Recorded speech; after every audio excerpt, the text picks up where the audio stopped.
Hi please welcome to my style cooking channel. இன்றைக்கி நம்ம 10 ரூபாய் மில்க் பிஸ்கெட்டை யூஸ் பண்ணி சூப்பரான ஒரு டேஸ்ட்டில் இன்ஸ்டண்ட்டாக ஒரு ஸ்வீட் ரெசிபி எப்படி செய்யலாம் அப்படின்றத பார்க்கலாம்.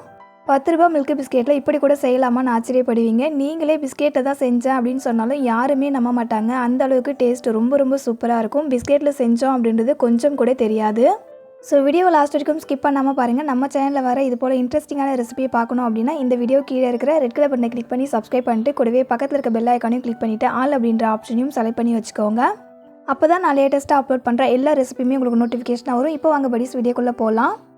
ஃபஸ்ட்டு ஒரு பவுல் எடுத்துக்கோங்க. அதில் 3/4 கப் அளவுக்கு பால் பவுடர் சேர்த்துக்கோங்க. இந்த பால் பவுடர் வந்துட்டு 70 கிராம் அளவுக்கு இருக்கும்.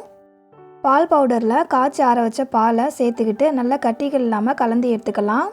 இந்த ஸ்வீட்டில் பால் பவுடர் சேர்த்து செஞ்சோம் அப்படின்னா டேஸ்ட் இன்னுமே நல்லாயிருக்கும். பால் பவுடரை இந்த அளவுக்கு நல்லா கரைச்சி எடுத்ததுக்கப்புறமா இதை அப்படியே வச்சுடுங்க. இந்த ஸ்வீட் செய்கிறதுக்காக இன்றைக்கி நான் 2 மில்க் பிஸ்கெட் பேக்கெட் எடுத்திருக்கேன். இப்போ இந்த பிஸ்கெட்டை எண்ணெயில் போட்டு பொரித்து எடுத்துடலாம். அதுக்காக ஒரு பேனில் எண்ணெய் சேர்த்துக்கிட்டு எண்ணெயை நல்லா சூடு பண்ணிக்கோங்க. எண்ணெய் சூடானதுக்கப்புறமா பிஸ்கெட் எல்லாத்தையும் சேர்த்துக்கிட்டு பொரித்து எடுத்துக்கலாம். எண்ணெய் நல்லா சூடானதுக்கப்புறமா ஸ்டவ்வை மீடியம் ஃப்ளேமில் வச்சுக்கோங்க. பிஸ்கெட்டை எண்ணெயில் போட்டு பொரித்து எடுக்கிற வரைக்குமே ஸ்டவ்வை மீடியம் ஃப்ளேமில் மெயின்டைன் பண்ணிக்கோங்க. அப்போ தான் பிஸ்கெட் தீஞ்சு போயிடாமல் இருக்கும். எண்ணெயில் பிஸ்கெட்டை பொரித்து எடுக்கிறதுக்கு உங்களுக்கு பிடிக்காது அப்படின்னா நீங்கள் தாராளமாக நெய்யில் கூட இந்த பிஸ்கெட்டை பொரித்து எடுத்துக்கலாம். பிஸ்கெட்டோடைய கலர் சேஞ்ச் ஆனதுக்கப்புறமா எல்லா பிஸ்கெட்டையும் எண்ணெயிலேருந்து எடுத்துடுங்க. எல்லா பிஸ்கெட்டையும் எண்ணெயிலேருந்து எடுத்ததுக்கப்புறமா மீதி இருக்கிற பிஸ்கெட்டையும் எண்ணெயில் போட்டு பொரித்து எடுத்துக்கோங்க. பிஸ்கெட்டை தீஞ்சு போயிடாமல் பார்த்துக்கோங்க. படி ஏற்கனவே நம்ம சேனலில் நிறைய ஸ்வீட் அண்ட் ஸ்நாக்ஸ் ரெசிபி நான் அப்லோட் பண்ணியிருக்கேன். அந்த ரெசிபியோட லிங்க் எல்லாத்தையுமே இந்த வீடியோ கீழே டிஸ்கிரிப்ஷனில் லிங்க் தரேன். அப்படின்னா மேலே ஐக்கானில் லிங்க் தரேன், செக் பண்ணி பாருங்கள். எல்லா பிஸ்கெட்டையும் எண்ணெயில் பொரித்து எடுத்ததுக்கப்புறமா இது சூடு ஆறுற வரைக்கும் அப்படியே விட்டுடுங்க. சூடு ஆறுனதுக்கப்புறமா பார்த்தீங்கன்னா இந்த அளவுக்கு நல்லா கிறிஸ்பியாக இருக்கும் பிஸ்கெட்டு. இப்போ அந்த பிஸ்கெட்டை சின்ன பீசஸாக உடச்சி எடுத்துக்கோங்க. இது போல் பிஸ்கெட்டை சின்ன பீசஸாக உடச்சதுக்கப்புறமா இப்போ இதை மிக்ஸி கப்பில் சேர்த்துக்கோங்க. சேர்த்துக்கிட்டு இதை க்ளோஸ் பண்ணிவிட்டு நல்லா ஃபைனாக அரைச்சிக்கோங்க. பிஸ்கெட் அரைக்கும் போது கொஞ்சமாக பால் சேர்த்து அரைச்சிக்கோங்க. அரைச்சி எடுத்துகிட்டு வந்தாச்சு. பார்த்திங்கன்னா இந்த அளவுக்கு நல்லா ஒரு பேஸ்ட் கன்சிஸ்டன்சிக்கு அரைச்சி எடுத்துக்கணும். இது அப்படியே இருக்கட்டும். அடுத்தது ஸ்டவ் ஆன் பண்ணிவிட்டு ஒரு கடாய் வச்சுக்கோங்க. கடாயில் 1/4 கப் அளவுக்கு சர்க்கரை சேர்த்துக்கோங்க. அதே 1/4 கப் அளவுக்கு தண்ணியும் சேர்த்துக்கோங்க. சர்க்கரையோட அளவு பார்த்திங்கன்னா 50 கிராம் அளவுக்கு இருக்கும். இந்த சர்க்கரையை நல்லா கரைச்சி விட்டுக்கோங்க. இந்த சர்க்கரை ஒரு கம்பி பதம் வரணும். அது வரைக்கும் நல்லா கொதிக்க விட்டுடலாம். நாம் எடுத்துக்கிற 2 பேக்கெட் மில்க் பிஸ்கெட்டுக்கு 50 கிராம் அளவுக்கு சர்க்கரை சேர்த்துக்கிட்டோம் அப்படின்னா ஸ்வீட் டேஸ்ட்டு கரெக்டாக இருக்கும்.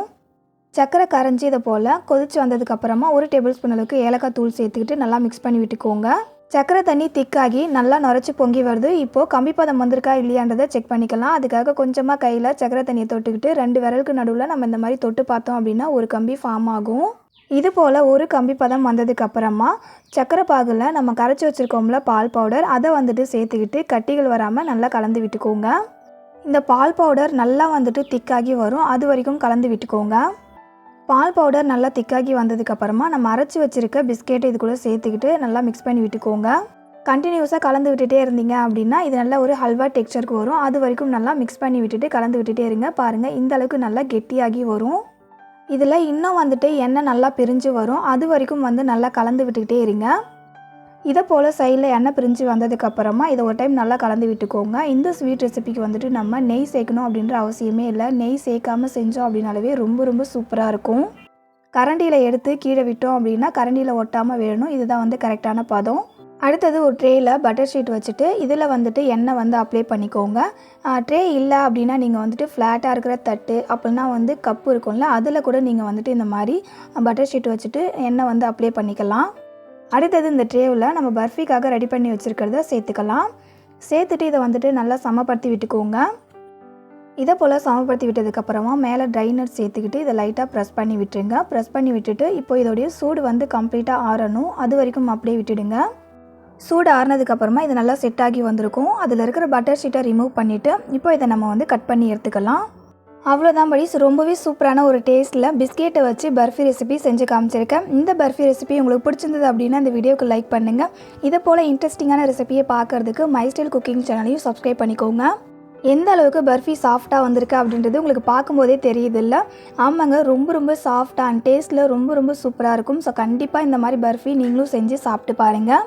மில்க் பிஸ்கெட்டில் இந்த மாதிரி பர்ஃபி செஞ்சு சாப்பிட்டீங்க அப்படின்னா இதுக்கப்புறம் நீங்கள் பிஸ்கெட் வாங்கினீங்க அப்படின்னா அந்த பர்ஃபி ரெசிபி மட்டும்தான் செஞ்சு சாப்பிடுவீங்க. அந்த அளவுக்கு டேஸ்ட்டில் ரொம்ப நல்லாயிருக்கும். இதே போல் ஒரு சூப்பரான அண்ட் டேஸ்டியான வேறு ஒரு ரெசிபியோட நெக்ஸ்ட் வீடியோவில் மீட் பண்ணலாம். படி தேங்க்யூ ஃபார் யுவர் வாட்சிங்.